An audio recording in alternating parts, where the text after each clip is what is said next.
The views and opinions expressed in this program are those of the individuals involved and do not necessarily reflect the official policy or position of Radyo Agri 90.1 FM management.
Aarangkadang magsasaka, usapang RCEF na. Modernong pagsasaka, kaagapay ng magsasaka. Aarangkada ang magsasaka sa tamang makinarya. Yan, isang magandang araw at ani po sa ating mga tagapakinig, lalong-lalo na po sa mga nakatutok po ngayon sa ating Facebook Live via Radyo Agri 90.1 Facebook page. Welcome po sa panibagong episode ng Usapang RCEF. Ako po si Carl. At ako naman po si Pia. Kami po ang makakasama at makakakwentuhan ninyo tuwing Miyerkules at Biyernes 10 to 11 a.m. po. Ayan. Bago po tayo mag-umpisa po, batiin po muna natin ang ating butihing director, Junicio G. Alvindia, Director 4, Sir Joel V. Dator, Director 3, Sir Elijah Z. Davalos, ACD Chief and Interim Director for Extension, Support, Education and Training Services, Sir Andres M. Tuates Jr., BPED Chief and Interim Head, Coconut Trust Fund Facility Management and Operations Division, at kay Sir Nelson C. Santiago po, LSD Chief and Interim Director po ng Research and Development.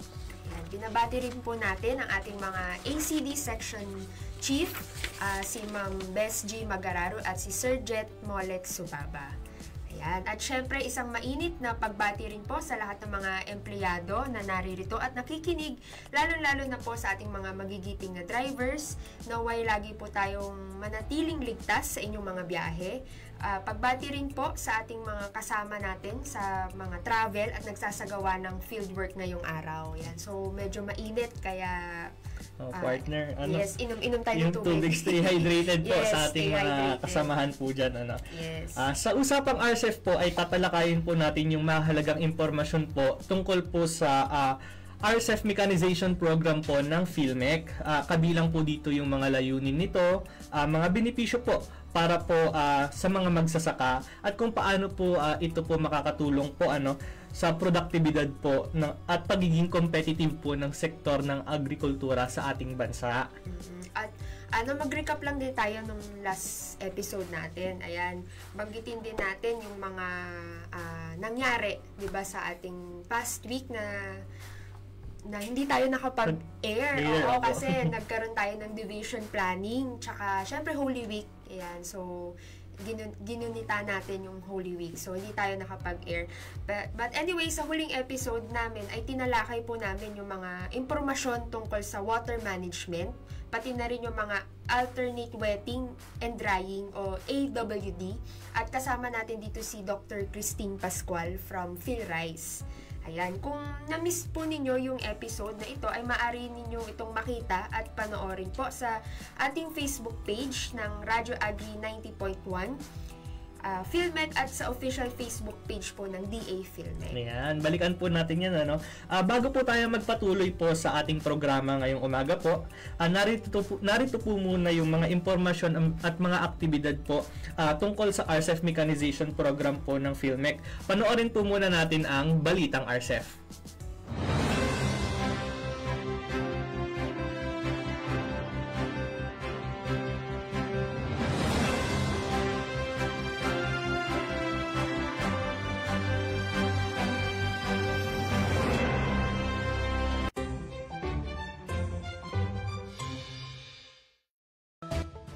PhilMec. Lumahok sa 2025 Lakbay Palay. Lumahok ang PhilMec bilang isa sa mga exhibitor ng 2025 Dry Season Lakbay Palay nitong March 27 na ginanap sa PhilRice Central Experiment Station. Tampok sa exhibit ang RCEF Mechanization Program. Nagpamahagi naman ng mga libreng basahin, bags, shirts at hats sa mga bumisita sa exhibit. 94 FCAs sumailalim sa orientation workshop.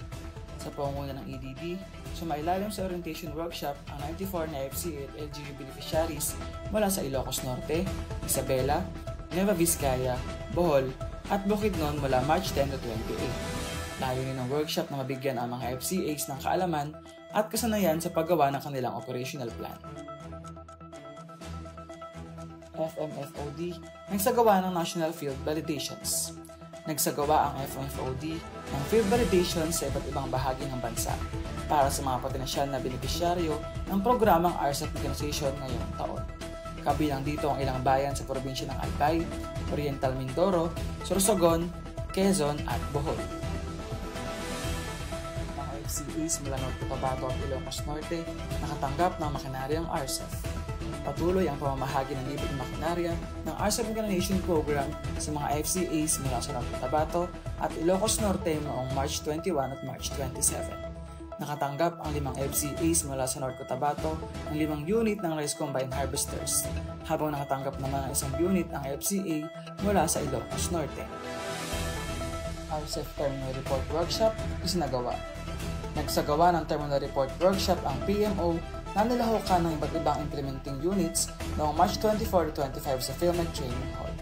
Layunin ng workshop na matiyak ang tama at komprehensibong pag-uulat ng mga natamo, hamon at mga natutunan sa RCEF 1.0.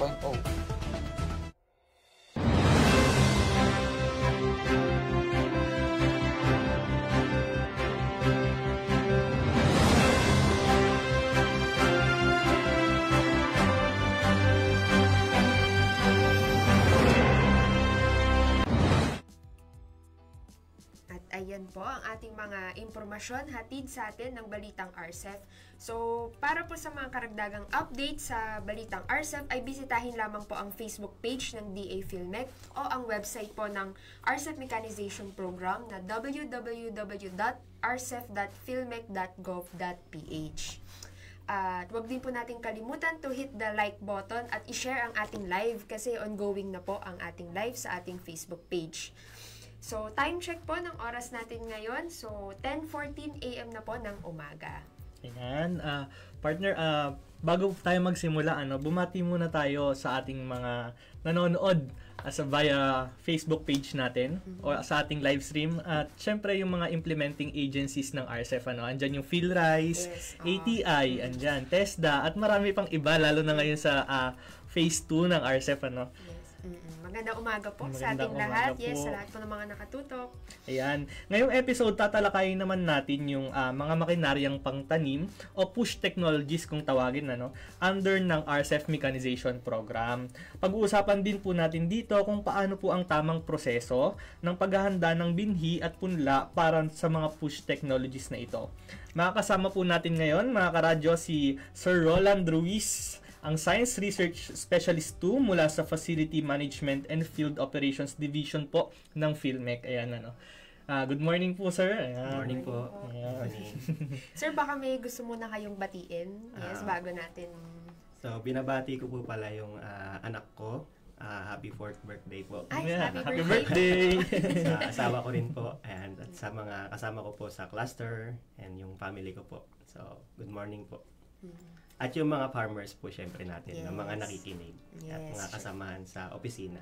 Yes, ayan. Magandang umaga po sa ating lahat. Ayan, so, sir, so bago natin, syempre, umpisahan na po natin yung ating talakayan. So, first question, sir. So, maaari niyo po bang ipakilala sa ating viewers kung ano ang crop establishment system ng PhilMec? Okay po. So, nung pong 2014 o nung last year, meron pong programa o project po yung PhilMec. Sa pangunguna po ito ng mga divisions, yung FMFOD, yung PMO, ACD, TMTD, and EDD po. So, ito po yung intensifying the adoption of crop establishment technologies. So, nakapaloob po doon yung mga advocacy campaign na ginagawa po, techno-demo, technology demonstration, tsaka yung mga support dun sa ating mga beneficiaries nitong mga tinatawag natin na push technologies. So, ito pong programa na to o yung project ay nagawa po sa pamamagitan po ng mga division na to na nag-implement o nanguna dahil nagkaroon po tayo dun sa mga naipamigay natin na mga push technologies na mga feedback na hindi po nagagamit yung karamihan.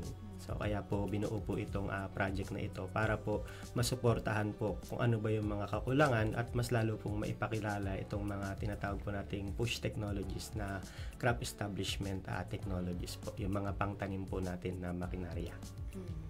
Okay. So, sir, ano naman po yung mga technologies natin, ilalim po siya sa ilalim po ng RCEP program? Ano po yung parang including po yung mga features and specifications? Yung sa crop establishment po natin na technologies, meron po tayong tatlong technologies po o machinery. So, yung pong walk-behind rice transplanter tsaka yung riding type transplanter. Ito po yung mga makinarya po na pang-tanim o pang-lipat tanim.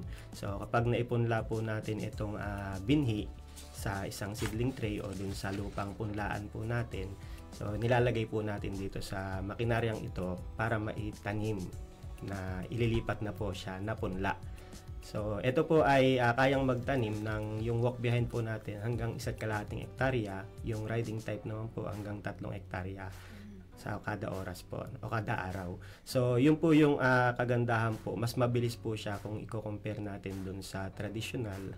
At yung isa naman po, yung pong technology o yung machinery po natin, yung rice precision seeder po. So, ito naman yung pang direct po natin o direct broadcasting na machinery na kung saan yung tinatanim po nito ay rektang binhi na po dun sa lupang taniman. So, hindi na po natin siya pinupunla. So, marami pong in-address yung mga machinery natin na to. Una po is yung sa labor. So, hindi po natin kailangan ng maraming tao na magtatanim o maggagawa dun sa bukid para makapagtanim tayo. So, yun po yung mga technologies po natin. At kagandahan po dito is user-friendly po ito. So, pwede siya mapababae ka man o lalaki, matanda, bata. Basta capable kang mag-operate o willing kang matuto dun sa pag-ooperate. So, kayang-kaya itong gamitin. So, hindi siya namimili, sir, ng gagamit. Yes po. Yes. Okay. Sir, so paano naman po yung tamang paghahanda ng punla gamit ng walk-behind at riding type transplanter? Kumbaga, sir, yung parang paano yung paggagayak ng binhi para sa precision rice seeder? Okay po. So, unahin po natin yung sa transplanter natin. So, una po, syempre, dapat alam natin kung anong process po yung gagawin natin. So, meron po tayong tinuturo na dalawang proseso o yung pamamaraan ng pagpupunla. Una po, yung gagamit tayo ng seedling trays. So, kapag po nagbigay tayo ng makinaryang pangtanim o panglipat tanim, meron po itong mga kaakibat o kasama na mga rice seedling trays. So, doon po tayo magpupunla. Ngayon, ihahanda po natin yung binhi, kung anong gagamitin natin na binhi, at yung lupa po na gagamitin natin. So, meron po tayong mga nire-recommend na pwedeng gamitin ng ating mga farmers, pero pwede rin po na mag-eksperimento o gumamit po sila ng sa pamamaraan po nila na mas makikita nila na mas maganda o mas okay dun sa kanilang mga lugar o mas makakatipid po. So, example po nito, yung pong sa tinuturo po natin ay paggamit po ng mga organic soils, ayan, or yung mga vermicompost, tapos yung rice hull, so yung carbonized rice hull, tsaka yung mga garden soils. And yun po, kailangan po yung binhi din syempre na gagamitin natin, dapat po ay ito ay certified, so dapat talaga ay magandang klase po. At yun pong sa pag-aalaga naman, syempre kailangan po natin na meron dapat pong patubig, ano. So kasi yung pong ating pong palay, so alam po natin yan po ay semi-aquatic plant. So meaning kailangan po talaga niya ng tubig. Kapag po walang tubig, hindi po siya o mahirapan po siyang mabuhay. So yun po. At yung pong kailangan iwas din po tayo sa mga peste. So para dun sa bago natin siya itanim o ilipat tanim, wala pong mga peste dun po sa ating mga bukid. So sa pagtatanim naman po, pag andun na tayo sa part na itatanim o ililipat tanim na natin yung ating mga binhi, so dapat po preparado po yung ating lupang taniman. So yung pong gagamitin nating lupa na tataniman, dapat po well prepared at naka-level din po para po maganda po yung tubo o yung paglaki po ng ating pong mga palay na itatanim. So sa precision seeder naman po, ang kaibahan po niya, ibababad lang po natin yung binhi natin, and then pag nag-germinate, so kukulubin, basta may lumabas po doon na mga 1 to 2 mm po doon sa kanyang sprout. So yung kung tawagin po ng ating mga farmer ay yung pagputok, yung pagputok, yun po yung term po ng mga farmer natin.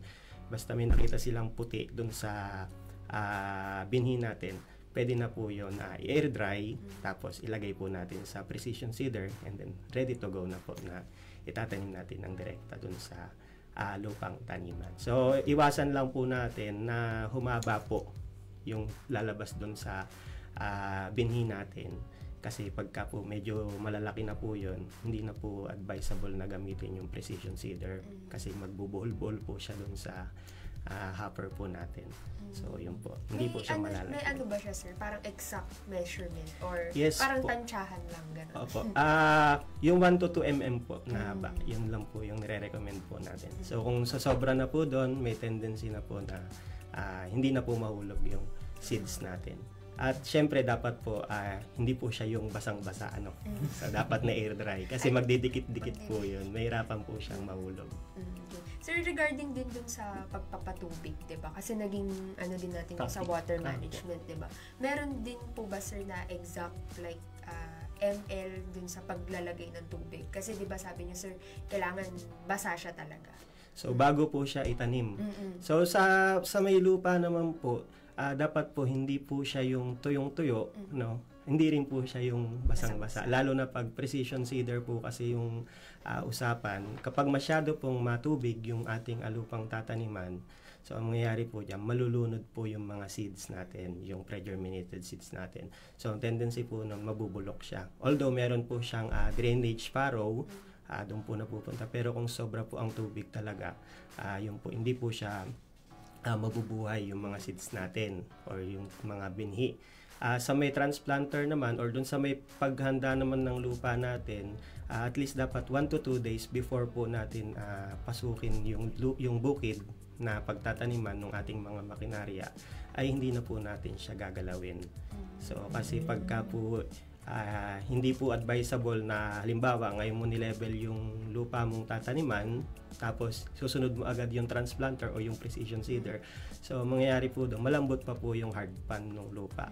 So kumbaga hindi pa nagsesettle yung lupa natin, hindi pa nako-compact. Ang mangyayari diyan, tabi-tabingi o hindi po maayos yung magiging tanim natin, or mawawash out lang po yung tanim natin. So kaya ang nire-recommend po natin is 1 to 2 days before po natin taniman, dapat naka-level na po yung lupang taniman.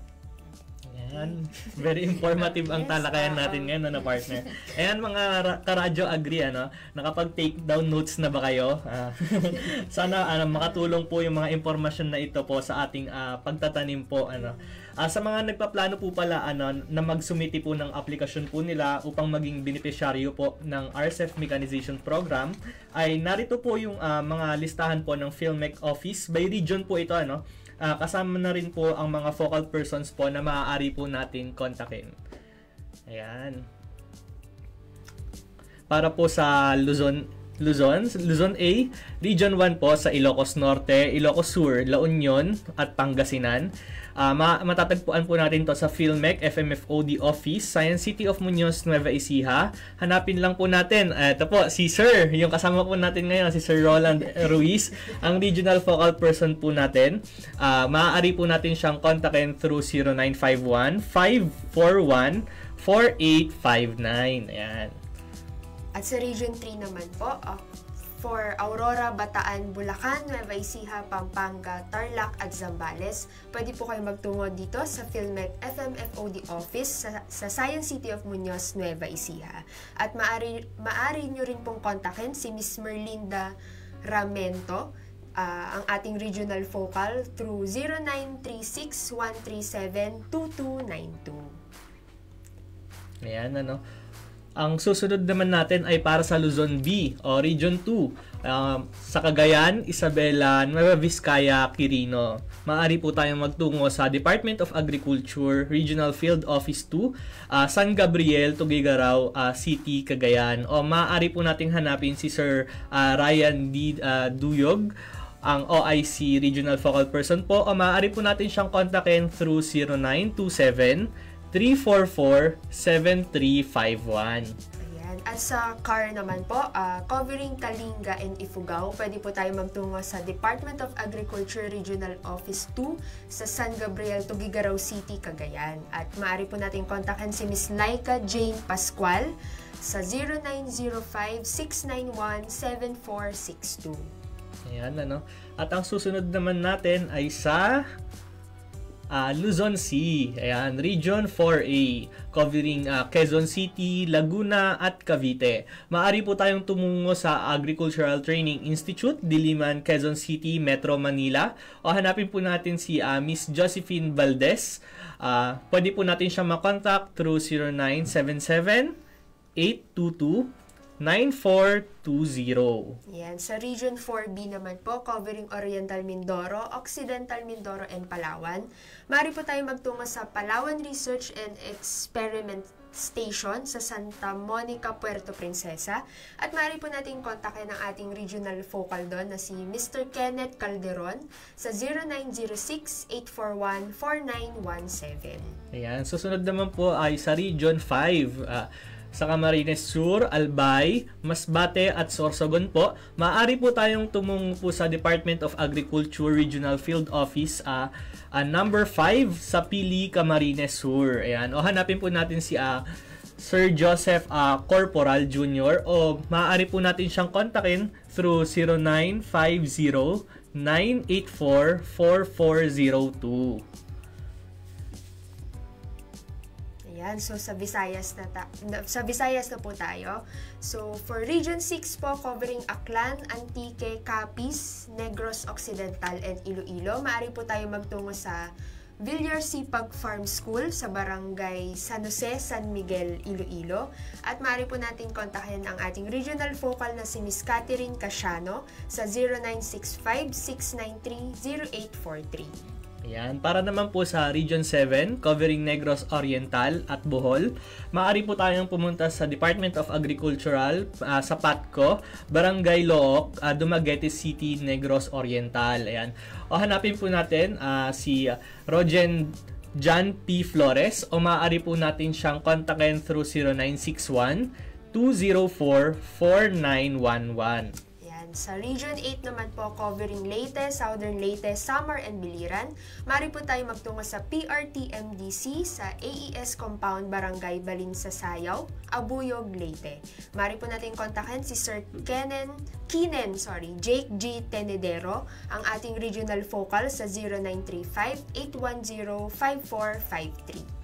Ayan, ang susunod naman natin ay sa Mindanao na tayo. Sa Mindanao A, sa Region 9, sa Zamboanga, Sibugay, at sa Zamboanga del Sur. Maaari po tayong pumunta po sa DA, sa Department of Agriculture, Regional Field Office 9, sa Lienza, Pagadian City. O maaari po nating hanapin si Miss Aisel Sulampid.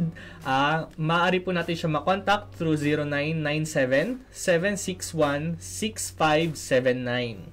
Sa Region 10 naman po, covering Bukidnon, Lanao del Norte, Agusan del Sur, and Surigao del Sur. Mari po tayo magtungo sa DA NMA CLRC sa Dalwangan, Malaybalay City, Bukidnon. At mari po nating kontakin si Sir John Ray Laban, ang ating regional focal through 0931-818-0358. At susunod naman po sa Region 13 po, covering Agusan del Norte, Agusan del Sur, at Surigao del Sur. Maaari po tayong tumungo sa Department of Agriculture, Caraga, sa PEE DMO Building, Capitol Site, Butuan City. Maaari po natin hanapin si Jingle T. Paloma, o maaari po natin siyang kontakin through 0938-321-1477. Mindanao B na tayo. So, sa Region 11 po, covering Davao del Norte, Davao de Oro, Davao Oriental, and Davao del Sur. Mari po tayo magtungo sa DA NMA CLRC sa Dalwangan, Malaybalay City, Bukidnon. At mari po natin kontakin si Miss Hazel Benavista through 0919-799-2413. Ayan, dumako naman tayo sa Region 12, sa North Cotabato, Sarangani, South Cotabato, at Sultan Kudarat. Sa PhilMec 12 Office, sa Department of Agriculture, Regional Field Office 12, Regional Center, Carpenter Hill, Coronadal City. O maaari po nating hanapin si Sir Ryan Modio, o maaari din po natin siyang kontakin through 0956-724-1821. So, sa BARM na tayo, sa Maguindanao del Sur, Maguindanao del Norte, at Lanao del Sur. Mari po tayo magtungo sa Office of the Engineering Division, MAFAR BARM, Bangsamoro Government Center, Cotabato City. At mari po natin kontakin si Sir Khalid Sanggakala through 0930-346-8740. Ayan, Ayan po ang mga list of offices natin sa PhilMec offices by region po. Maaari po natin silang makontak kung tayo po ay magsusumite ng ating mga aplikasyon. Bago po tayo magpatuloy sa ating talakayan ngayong umaga, maaari po muna tayong mag-shoutout, partner. Yes, marami-rami na to. Ating, So, from Santa Cruz, Cagayan, watching daw sila si Sir Ronald Ariola. Ariola. Yes. Ayan. Hello po. Watching din si Mike Talplacido from PhilRice Development Communication Division. Ayan. Shout out sa'yo. Shout out. Yes. At pa-shout out din from Muñoz, Nueva Ecija. Ayan, si Sir Frederick Saludes. Ayan. Magandang umaga po, sir. Ayan. Shout out din po kay Jillian Padilla. Watching po siya from Pili, Camarines Sur. Yes, ang ating partner. Partner natin. Yan, yes, na naka-field ngayon. At good AM po from Amnay, Kabagan Irrigators and Farmers Agriculture Cooperatives, kay Sir Ronilo Salgado. Good morning po, sir. Good morning din po kay Miss Myra Hugado. Ayan. Good morning naman din po kay Ma'am Imelda Gragasin. At watching din po si Sir Mario Paulino, watching from Dulong Bayan Farmers Association, San Jose del Monte, Bulacan. Ayan. So, partner talagang yung mga, ano natin, no? Mga nanonood from Luzon. Mga FCA, Luzon, Visayas, at Mindanao. Kompleto, yes, syempre. At, ayan, from Negros Occidental din, good morning po, Miss Hazel Bibat. Magandang umaga po, ma'am. Good morning po from AGFA of Arenas Arayat, Pampanga. Mabuhay po tayong lahat. Ayan, kay Ma'am Marilyn Canlas. Magandang umaga po. Watching din from Calategas Irrigator Services Association ng Nara, Palawan. Ayan, kay Sir Sammy. Ayan, good morning po. Ayan. Good morning din po kay Ma'am Nida Ramirez. Watching po from Mindoro Oriental Women's Rotary Community Corporation Multipurpose Cooperative. Ayan, good morning po, ma'am. Ayan. Shout out po kay Sir Teo Dalusong. Bagay na bagay daw sa TV si Sir Roland. Sabi ni Miss Idona Vides. Hindi natin artistahin si Sir.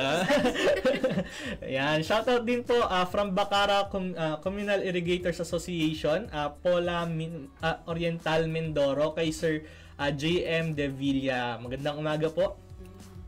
Ayan, good morning din po. Ayan, watching from Nabuntogan Farmers Irrigators Association, kay Ma'am Marisa Manorinya. Ayan, good morning po. Ayan, good morning din po kay Ma'am Leia Escandor from Irosin. Nasaan na siya, partner? Sa Irosin, Sorsogon. Ayan. Good morning po, ma'am. Ayan, watching from Iloilo din si Sir Ben Banas. Ayan, good morning po. At kay Ma'am Mirna Luna Hogado, good morning, watching from Isidro Negros Occidental. No, 'di ba, partner, napakadaming nanonood all over the Philippines. Ayan. Magandang umaga po sa atin lahat. Magandang umaga po. Paano, partner? Tutuloy na tayo sa discussion natin. Yes, oo. Ayan. At namimiss na nila, baka namimiss na nila si Sir Roland eh. Yung artistahin nating resource person ngayon. Ayan. Para po, sir, magpatuloy po sa ating talakayan po ngayon. Dadako naman po tayo sa ating ikaapat na tanong. Ano po kaya yung posible pong mangyari po kapag hindi po natin naisagawa po ng maayos yung crop establishment? Meron po bang apekto o makaka-apekto po ba ito kapag harvest season na po? Yes po. So, yung pong sa crop establishment, part po ito ng process natin sa production ng palay. Mula land prep hanggang dun sa anihin. So, malaking factor po talaga yung crop establishment. So, kumbaga parang nagluto po tayo ng ulam na kulang po yung rekado. So, hindi po siya kompleto. So, kapag ka po hindi maayos yung ginawa natin na paghahanda ng ating itatanim o yung sa crop establishment natin. So, una po, yung sa punla, alimbawa, hindi po maganda yung pagkakapunla natin. Ang pwede po mangyari dyan, hindi po siya sabay-sabay lumaki. So, meron pong maliit, merong malaki, merong hindi tumubo. Kapag ginamitan natin to ng ating mga makinarya na panglipat tanim o yung pangtanim, ay hindi po niya makukuha yung pag natapat po siya doon sa part ng seedling natin na wala pong laman o yung lupa, ay magkakaroon din po ng missing heel. So, isa pa po, kung maitanim man po niya yan at hindi po maayos yung ating pagpe-prepare po ng punla, so, tendency po niyan, hindi pantay-pantay po yung paglaki natin at ang mangyayari po, yung iba, anihin na, yung iba, nagbubunga pa lang. So, ganun po yung mangyayari. So, nangyayari po doon, at kung hindi po natin siya gagamitan ng makinaryang pantanim, malimbawa po ay mano-mano na itatanim. So, meron po sa atin kasi, ako naranasan ko rin po magtanim ng palay nung ako po ay high school. Pagka talagang mainit na at pagod ka na, yung tanim mo, hindi na po yan pare-parehas.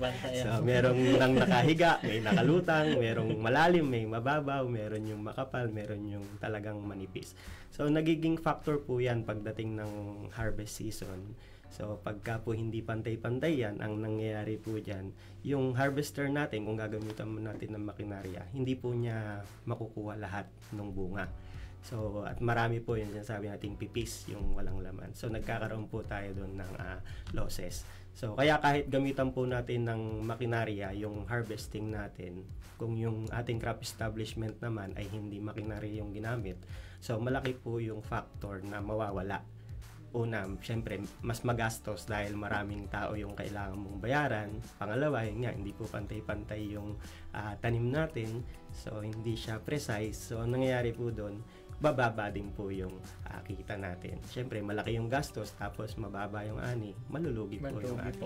Kaya ang pinapayo lang po natin, kung tayo po ay magme-mechanize, dapat po mula dun sa umpisa hanggang dun sa dulo, mag-mechanize po tayo. Kasi yan pong mga makinarya na yan, nakadesign po yan or magkakasama po yan para sa isang layunin.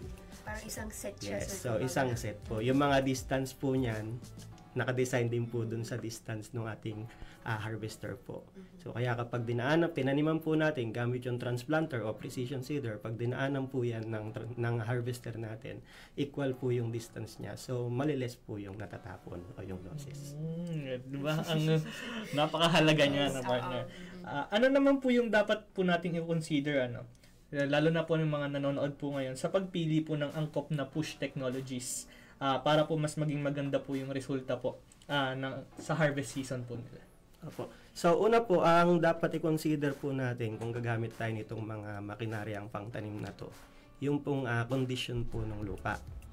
So yung yung condition ng lupa, yung topography. So ito po ay may limitasyon. Kapag po nakita natin yung lupang taniman ay gaya po nung nakikita natin sa mga bundok, yung mga terraces. So hindi po applicable na gamitan natin ng makinarya.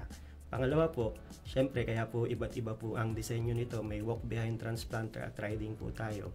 So yung ginagamit po o nire-recommend po natin, pag maliliit po yung pinitak, so mas maganda pong gamitin si walk behind. Kasi pag ginamitan po natin to ng riding type na maliliit po yung pinitak po nung bukid po natin, mas magastos po tayo dahil mas malaki yung engine nito. At pangalawa, mas magastos pati po dun sa oras. So, panay ang liko. Kaya nga po sa mechanization, dapat talaga ang bukid po na tataniman natin, yung mga maluluwang po talaga siya.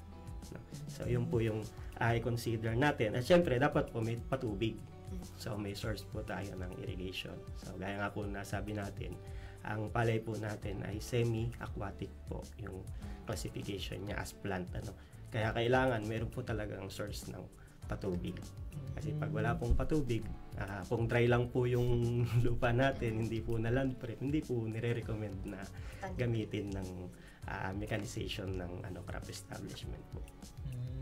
Ay napag-usapan po natin kanina yung traditional way of planting po natin, tulad po nung nasabi nyo kanina. Nung high school pa lang po kayo. Ito po yung tanong natin para doon. Ano po yung benepisyo pong handog po ng paggamit po ng angkop na makinarya po pang tanim kumpara po sa traditional way of planting po natin? So actually nung ako po ay nung high school ako naiisip ko na dati, wala pa po akong sa agriculture nun, at syempre lalo sa mechanization, kasi wala pa po sa isip ko yun nun. Gusto lang natin maglaro, ganun, tumulong sa magulang, kaya nagtatanim tayo para may pangtustos.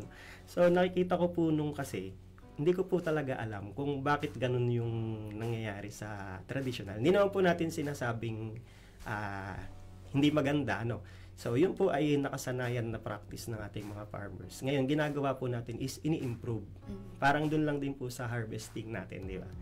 So, dati nag-harvest po ang mga farmers. So, may dala-dala po silang lingkaw o yung pang-harvest natin. Ngayon, mechanized na. So, kaya ito naman po sa crop establishment, ang kagandahan po kasi nito, una po, makakabawas tayo nga dun sa labor requirements. So, noon pong ako'y nagtatanim nung high school, naalala ko nasa 20 kami, 20 na manananim para mataniman namin yung 1 hektarya. At yung 1 hektarya po na yun, maghapon na yun na tataniman namin. So, ganun siya kahirap. Time consuming, laborious, tsaka yun nga, mahirap. Talagang sasakit yung likod mo, yung lahat ng parte ng katawan mo. Kasi hindi normal yung nakayuko ka na lumalakad pa ng patalikod sa patras. Manpower po, yes. Dami po. So, dito po, ang kagandahan dito, meron kang isang operator, tsaka dalawa o isa o dalawa na laborer para tumingin dun sa tinatanim mo gamit yung makinarya. Or yung sinasabi niya maghuhulip. Hindi naman yun huhulipan na buong hektarya, hindi 1 hektarya. So, meron lang talagang nangyayari na may mga missing hill. So, doon pwedeng sila yung tutulong. Pero, yun nga, from 20, magiging 3 tao na lang yung Tapos, makinarya pa siya, mas mabilis. At ang kagandahan dito, ang in-address po talaga nito, yung 3 setting niya. yung 3D na tinatawag po natin. Yung density or yung dami nung kukuhanin bawat tundos. So may i-adjust mo siya precisely. So kung ganito karami o kakapal, asahan mo halos lahat yun. Ganun siya kakapal. Hindi gaya dun sa traditional na sa una, sasabihin sa'yo nung, ano ba tawag dun, yung kabisilya. Kabisilya po yung term sa amin. Na ganito lang dapat. So, gagayahin mo. Pero pagka medyo nakita mo umiinit na nga, bahala na. Iba na po, ano? So, yun po yung una. Yung density o yung dami nung itatanim niya. Pagka makinarya, talagang precise po siya. And then, yung pangalawa po is yung depth, yung lalim ng tanim. Na i-adjust din po ito dun sa transplanter. At yung pinakamahalaga, yung distance po. Yung distance niya between hills. So, pwede natin siyang i-adjust depende dun sa itatanim mo na variety. So, parang ganun po. Ang advantage po niya o yung kagandahan niya pagka po kinumpare natin siya dun sa traditional. Siyempre, mas nailagay mo ng maayos yung tanim o yung palay dun sa may lupang taniman mo. So, expect mo na mas maganda yung ani niya. Kasi in terms of nutrients, dun sa oxygen, tsaka dun sa water distribution, and yung nutrients din from the sun, yung tinatawag po nating photosynthesis. Ano? So, nakukuha po nila yon equally. Ganun. So, parang gano'n lang po yun. Yung halimbawa, ikaw ay meron kayong higaan. Kapag yung lupa mo dito ay kawayan o yung matigas, tapos sa isa ay malambot. Malambot po.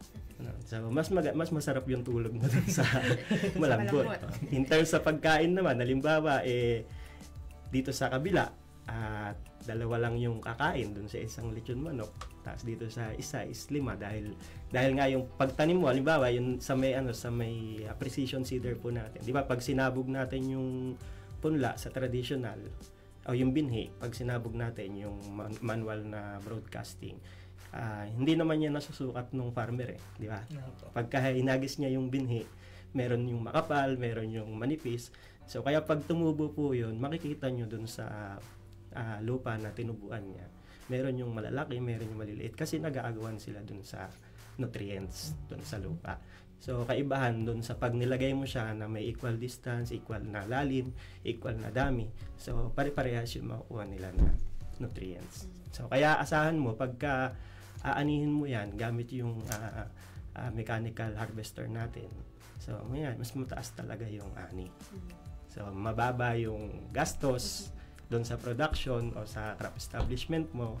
Tapos, mataas yung ani. Kaya mangyayari, yung kita ni farmer, mas malaki. So, yun po yung kagandahan ng mechanization. So, napapababa po niya yung production. Kaya nga po doon sa programa nating na RCEF, yun po yung isang objective po natin, mapababa yung production cost. Dahil doon po sa data natin ng 2023 na nilabas po ni PSA, Philippine Statistics po. Ang cost per kilogram po natin, kailangan natin ay 13.38 pesos.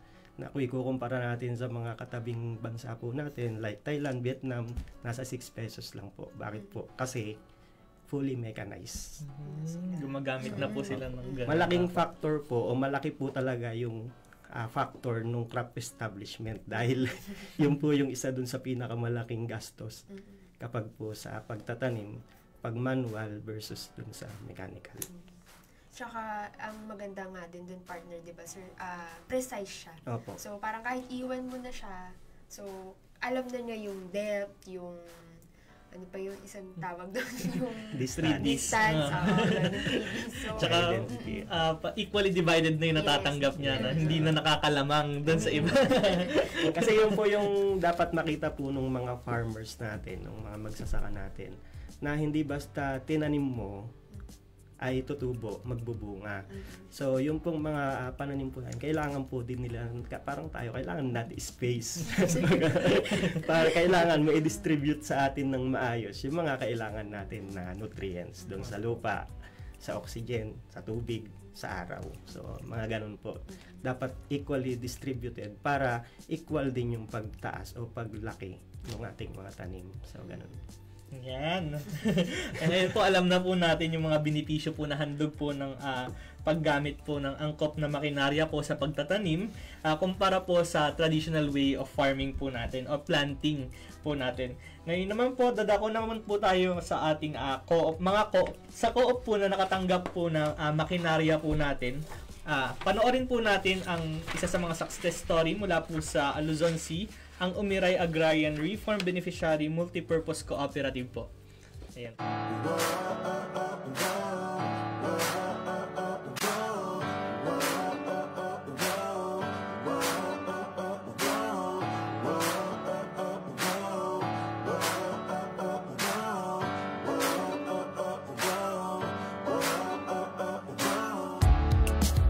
Ako si Aquilino Aronio, pangkalahatang tagapamahala o General Manager ng Umiray Agrarian Reform Beneficiaries Multipurpose Cooperative o UMARBEMCO sa Barangay Umiray, General Nakar, Quezon. Ang UMARBEMCO ay naitatag noong Mayo 22, 1992. Kami nagpapasalamat sa PhilMIC kasi ang aming kooperatiba ay pinagtiwalaan nilang bigyan ng mga makinarya gaya ng 2 hand tractor, isang 4-wheel farm tractor at isang combine harvester at rice transplanter. Malaking biyaya sa aming samahan ang RCEP program ng PhilMIC ang pagbibigay ng mga modernong makinarya sa aming kooperatiba. Maski mga hindi membro ay amin ang binibigyan ng serbisyo upang sila naman ay makasabay din sa amin bilang kami mga kasapi. Kami pong samahan ng UMARBEMCO ay buong puso kong nagpapasalamat sa tulong po sa amin ng PhilMIC. Napadali ang aming trabaho, lilit yung aming gastos, lalaki ang kita namin. Yung ibang makukonsumo namin na panahon sa mano-manong paghahan traktor at pag ginamitan po namin ng 4-wheel tractor, napapadali po ang aming trabaho. Isa pa po yung gagamitin po namin sa ibang pangangailangan. Makakagawa na po kami ng ibang trabaho. Kami ay lubos na nagpapasalamat at alam ko na may ibigay pa ninyo ang mga pangangailangan tulong para sa amin. Maraming salamat at mabuhay tayong lahat. Bawat magsasaka, sabay-sabay arangkada. Aangat sa tama at makabago makinarya.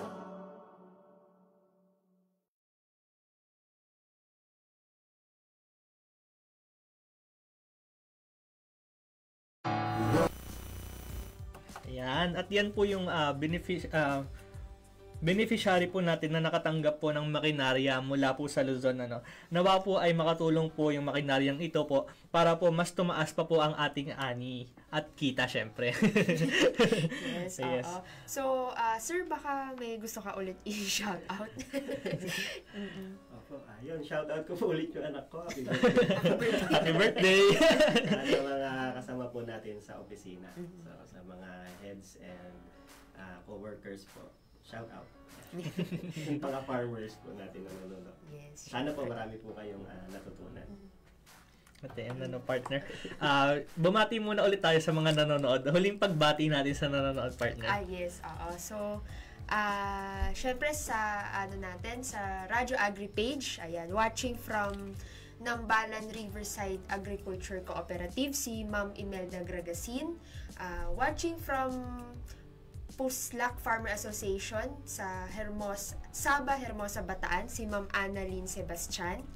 Ayan, at good morning po kay Sir Bernard Rosete, watching from Asia, Santa Cruz Occidental, Mindoro. Yan, kay Ma'am Salvacion Yasay. Good morning po from Abaca, Tobias Fournier, Irrigators Association, watching from Antique. At syempre po sa ating RCEF extension page sa Bangag Nanapatan Agri Co-op. Hello po from Apari. Ayan. Sa DA PhilMIC page naman po, Sir Rolly Tabamo Fernando. Good morning po. Watching from Bunleng Farmers Association sa Tarlac. Ayan. At hello daw po kay Sir Carl Allen. Ayan, hello, Cassandra Lee. Hello, shout out sa'yo. At good morning din po from United Kale of Manawag Farmers Irrigators Association. Watching, idol ko yan si Sir Roland. Ayan, si Sir Dominador Salindong. Ayan, good morning po, sir. Good morning din po kay Ma'am Leticia Luis Garcia, watching from San Jose Occidental, Mindoro, ng Samahang Magsasaka ng Bubog at San Agustin. Ayan. Kay Sir Alvin Iniego po, good morning po from San Miguel Burgos Irrigators Association. At ang huli po natin na isa-shout is Sir Mangon Tawar P. Ampuan. Good morning po from Al-Asan Community Economic Agriculture Cooperative sa Lanao del Sur. Good morning po. Ayan, good morning. At syempre i-shoutout din natin si Sir Frederick Saludes. Ayan, from PhilRai. So, siya kasi partner yung magiging resource person natin next week. So, abangan niyo po yan. Abangan po natin si Sir dito. Makakasama po natin siya live na live at face to face. Yes, oo. So, ayun, Sir Roland, so bago natin tapusin ang ating interview. So, i-ano natin, sir, parang recap po natin. So, ano pa po ba, sir, yung baka hindi pa kami natanong na gusto po ninyong i-share na information, sir, para sa ating mga manonood. So, yun sa mga farmers po natin, nabanggit nyo nga po, isa ako dun sa nag-implement din or kasama dun sa nag-implement ng RCEP. So, kung may mga request po kayo, meron na po tayong extension ng RCEP, yung 2.0. So, magpasa lang po kayo ng applications sa inyong mga LGUs at sa DA para po ito ay maiparating sa amin at ma-evaluate at amin po kayong ma-validate dahil wag po kayo din matakot na subukan o gamitin po itong mga makinarya lalo na dun sa mga nabigyan na po natin. So, hindi naman po natin sinasabi na hindi ginagamit yung mga naipamigay nating mga crop establishment technologies. Pero yun po, tuloy-tuloy lang po natin gamitin kasi kung makikita po natin, malaki po talaga ang maitutulong o maibabawas po natin dun sa in terms of production, meron po tayong mga maibabawas na cost. So, mas makakatipid tayo. Hindi ko po pala nabanggit yung sa seeding rate natin or seedlings po na pwede rin po natin siyang mapababa dahil nga po ito ay naitatanim na natin o nailalagay sa lupang taniman ng precise. So, mababawasan po alimbawa yung sa precision seeder na meron tayong mga farmers na umaabot ng 80 to 100 kilograms per hectare. So, medyo dagdag po sa gastos. Dito po kaya niya itanim kahit na 15 kilograms to 80 kilograms. So, kaya nating i-adjust. So, kung inbred or hybrid, kaya niya po itanim yung hybrid na 15 to 20 or 25 kilograms. At sa inbred naman, kaya niya itanim doon yung 40 kilograms to 60 kilograms. So, malaking tipid na po yun. At in terms po sa ani, talaga pong lalaki din po yung ani natin dahil nabanggit nga po natin talagang nailagay natin ng maayos. Nasa maayos po na kondisyon yung mga palay natin. So, depende na lang din po yan. Siyempre, hindi po natin sinasabi laging malaki. Baka pagdating ng harvest season, biglang may bagyo. No? Wag naman po sana. Or masira po during po nung crop care and management po natin. Hindi natin naalagaan ng maayos. So, kailangan pa rin po nating aalagaan. Ang makinarya po na ginagamit natin na pangtanim ay hindi po yan yung ibig sabihin na basta ginamit nyo ay tataas na yung ani. So, kailangan andun pa rin po yung pag-aalaga po natin bilang mga farmer. At alam mo naman po natin sa mga magsasaka natin, yan po talaga yung isip nila, yung alagaan, yung ating mga tanim. Kaya saludo po sa mga farmers po natin, yung mga bayani po natin sa ating bansa, lalo na po nung pandemic. Ayun po. At God bless po. Yes, ayan. So, thank you, Sir Roland Ruiz, ang ating resource person. Ngayon talaga naman napaka-informative, Sir. Very fruitful. Yes, tsaka gusto ko yung nagbibigay si Sir ng mga advices na kailangan mo ng-space. Parang tao lang din yan, di ba?